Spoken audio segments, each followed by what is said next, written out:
You got the raise or the promotion, or you finally started charging what your work is actually worth. And somewhere in the small hours after it happened, instead of feeling free, you felt something else, something quieter and harder to name. Guilt, maybe, or a low current of dread, the sense that you had done something wrong, not legally, not morally, but in some older, unspoken register that no one ever wrote down for you. You called your family to share the news and something went flat in the room. Nobody said the wrong thing exactly, but nobody said the right thing either. And you hung up the phone wondering why success felt so much like a small betrayal. This is not a coincidence. This is not anxiety. This is a system doing precisely what it was built to do. Because your family is not just a collection of people who share a history. It is an economy, one with roles, debts, ceilings, and a fierce drive to keep every account exactly where it has always been. And until you understand the architecture of that economy, you will keep bumping your head against a ceiling you cannot see, feeling guilty about a crime you cannot name. Today, we look at it directly. In the 1950s and 60s, a generation of psychiatrists and therapists began to notice something that individual psychology had been missing entirely. The problem was never just the patient in the room. It was the system the patient came from. Murray Bowen at the National Institute of Mental Health and Salvador Minuchin, working with families in the slums of Philadelphia, arrived at a similar conclusion from different directions. Families, they found, were not simple collections of individuals. They were organisms, interconnected emotional units that generated their own climate, their own rules, and their own mechanisms for maintaining stability. Minuchin called this process homeostasis, the system's relentless drive to keep everything in recognizable balance. Not comfortable balance, not healthy balance, just familiar balance. The kind the system had learned to survive. And here is the critical property of homeostasis that changes everything. When any member of the system moves, grows, earns more, changes role, becomes someone the system hasn't accounted for, the entire system registers it as a threat, not consciously, not through deliberate decisions, but through the thousand small adjustments that families make when something disrupts their equilibrium. A sudden coldness, a dismissive comment at dinner, an old nickname that cuts you back down to size, a crisis conveniently timed that pulls your attention back where it belongs. Family homeostasis doesn't care whether the change is good or bad for the individual making it. It only cares that the system returns to its established shape. The roles that emerge in family systems are not random. They are distributed according to what the system needs to remain functional or at least intact. Sharon Wegscheider-Cruse, building on the foundational work of Virginia Satir in the 1970s and 80s, documented the recurring roles that appear across dysfunctional families with striking consistency: the hero, the scapegoat, the lost child, the mascot, the enabler, the parentified child. Each of these roles has a visible social function, but each one also carries a hidden economic function, an invisible ceiling on what the person occupying it is permitted psychologically to earn and to keep. Consider the hero, the one who is high-achieving, responsible, the family's proof to the outside world that everything is fine. On the surface, the hero is encouraged to succeed, but the success is structural. It exists to stabilize the family's image, not to free the hero from it. High achievement is permitted, even required, but achievement that carries the hero out of the family's orbit, that changes their class, their circle, their address, the texture of their daily life, that is a different matter. The system begins to feel the threat. Consider now the scapegoat, the identified problem, the one blamed for what cannot be blamed on the real source of dysfunction. The scapegoat's role, as psychologist Rebecca Mandeville has described in her research on family scapegoating abuse, is to carry the family's shadow, to be the explanation for why things are hard, so that no deeper reckoning is required.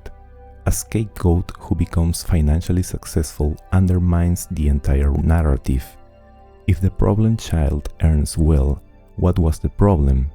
The system, having built its coherence around the scapegoat's failure, has a stake in that failure continuing. Consider the parentified child, the one who took on emotional and practical adult responsibilities too early, who learned to manage the family's chaos rather than live their own life. This child often grows into an adult who earns steadily but distributes relentlessly, who cannot hold onto resources because holding on feels like the one thing they were never permitted to do. Different roles, different mechanisms, the same invisible ceiling. In 2025, a Psychology Today article described what researchers and therapists have long observed. When a family member attempts to change, to grow, to differentiate, to become someone the system didn't predict, the family does not quietly adjust. It responds.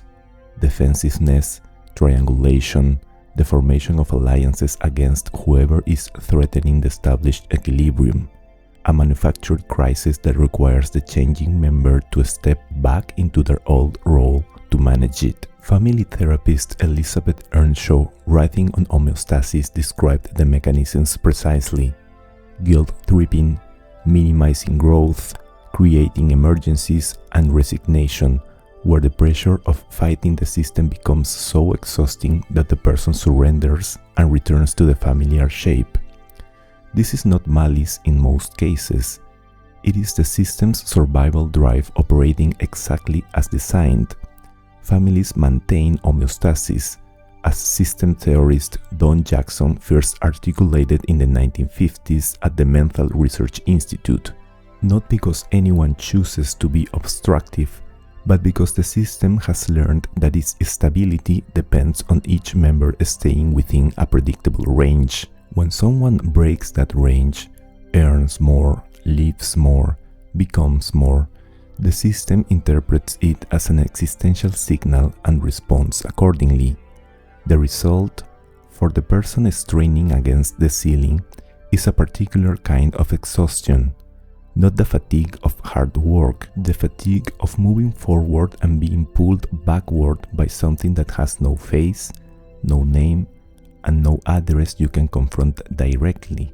Research reported by CNBC in 2022 found that most people instinctively calibrate their realistic career and earnings expectations to a figure close to what their parents earned, not because they are unambitious, but because the psyche orients itself by what felt possible in the family system it emerged from. You are not just competing in a job market, you are negotiating with a template that was installed before you were old enough to know it existed. In 1973, Hungarian-American psychiatrist Ivan Boszormenyi-Nagy and his colleague Geraldine Spark published Invisible Loyalties, a book that described something most people feel but cannot name. Boszormenyi-Nagy proposed that every family maintains what he called a ledger, an internal accounting system, never written down and rarely spoken, that tracks debts, entitlements, obligations, and loyalties across generations. Children enter the world already in debt in a sense. Their existence cost their parents something, and the ledger begins recording from birth. As the child receives care, guidance, shelter, and love, even imperfect love, the account accrues, and the family, consciously or not, maintains expectations about how that debt will be honored. These expectations are rarely financial in the obvious sense, but they are deeply economic in structure. Stay close, stay legible, stay within the version of success that fits the family's story. Don't become someone we can no longer recognize. Don't go so far that you make us feel left behind. Don't earn so much that the gap between your life and ours becomes uncomfortable to look at. Boszormenyi-Nagy called these obligations invisible loyalties, commitments that operate below the level of conscious awareness, shaping behavior with the force of deeply internalized ethical demands. His most striking formulation was this: every move toward emotional maturation represents an implicit threat of disloyalty to the system, not perceived as disloyalty, actually experienced as it, in the body, in the guilt, in the inexplicable resistance to keeping what you have earned. The person who turns down the promotion, who undercharges chronically, who earns well and then spends compulsively until the account is back to a familiar number, who finds ways to need the family financially just when they were becoming independent. That person is not self-sabotaging in a vacuum. They are honoring a ledger they never agreed to, paying a debt they never consciously accepted, maintaining loyalty to a system that never announced its terms. The connection between family role and income ceiling is not abstract. It is observable, specific, and well documented. Research published by a Stanford-linked economist analyzing American taxpayer returns from 1996 to 2012 and the subsequent returns of those taxpayers' children found that a child's adult earnings are strongly predicted by the earnings of their parents, not primarily through inherited wealth or direct advantage, but through the psychological orientation toward what is possible and what is permitted. Not the same as the parent's income, close to it, within a range the psyche experienced as home. For the hero, the economic instruction was: earn enough to prove the family works, but stay close enough to need us. For the scapegoat, fail predictably, or if you succeed, expect the narrative to shift. Expect to become the one who got lucky or who abandoned the family, or who thinks they are better than everyone. For the parentified child, earn freely, give freely, end in the same place you started, having functioned as a resource that flowed outward rather than accumulated inward. The mechanism in each case is guilt, not the guilt of having done something wrong, but the guilt of having disturbed the account, of having moved the number in the ledger without the system's permission. Psychoanalyst Nicholas Abraham, writing in 1987 on what he called transgenerational ghosts, described how the unspoken, unresolved experiences of previous generations travel through families not as memories but as compulsions, behaviors and ceilings that feel like personal traits but are actually inherited prescriptions, carried in the body, in the reflexes, in the financial choices that seem rational until you examine whose logic they are actually following. The family is a role economy. Each member is assigned a position that serves the system's need for equilibrium. Each position carries, embedded inside it, an invisible instruction about how much freedom, how much success, how much distance from the family's center is permissible. And the system enforces those instructions not through commands but through something harder to resist: guilt, belonging, the fear of losing the people whose approval was the first currency you ever needed. Understanding this does not mean condemning the family. Most families build these systems out of genuine survival necessity, scarcity, trauma, and uncertainty that required everyone to feel a function.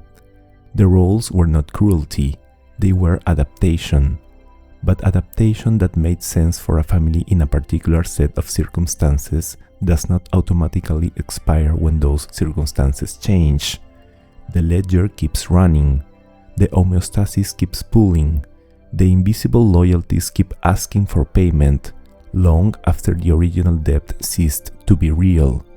What changes when you see this clearly is not that the system disappears, it is that you are no longer inside it without knowing it.